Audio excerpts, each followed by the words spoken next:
nga siya pag nakatalikod. Ba't nakakagin ka ng ganyan? Ba't naka-side eye ka? Ha? Oh, ba't naka-side eye ka? Pasalamat ka, kinikiss ka eh. Kahit pangit ka eh. Ay ko. Gago ka, muti ka ni mata ko ah.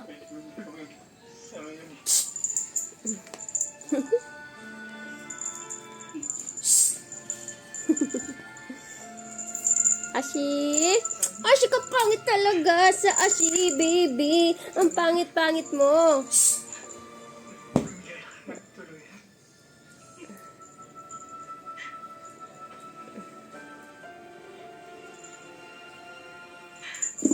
Hoy.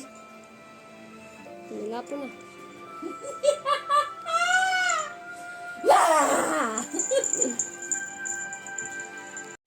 Dito ka. Ito. Saan pa dito?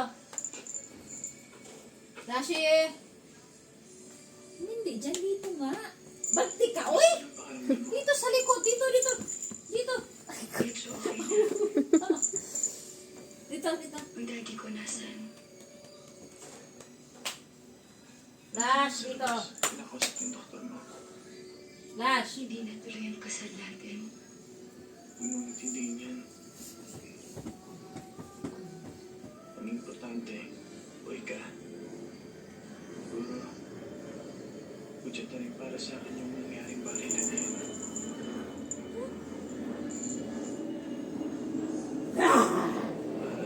Ang cute niya dyan. Hindi ko ituloy yung kasal.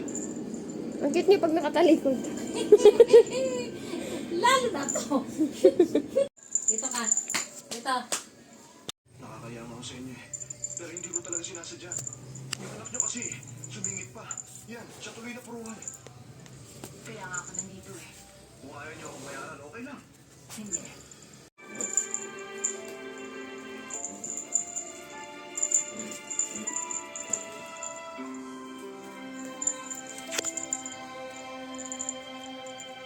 Ano ba ito nangyayari sa buhay ko, Michael?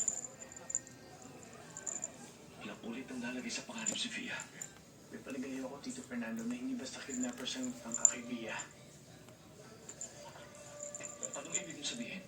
Hindi ba natatandaan? Yung mga lalaking bumaril kay Via sa simbahan, sila rin yung mga lalaking kumidnap kay Via nung dibo niya.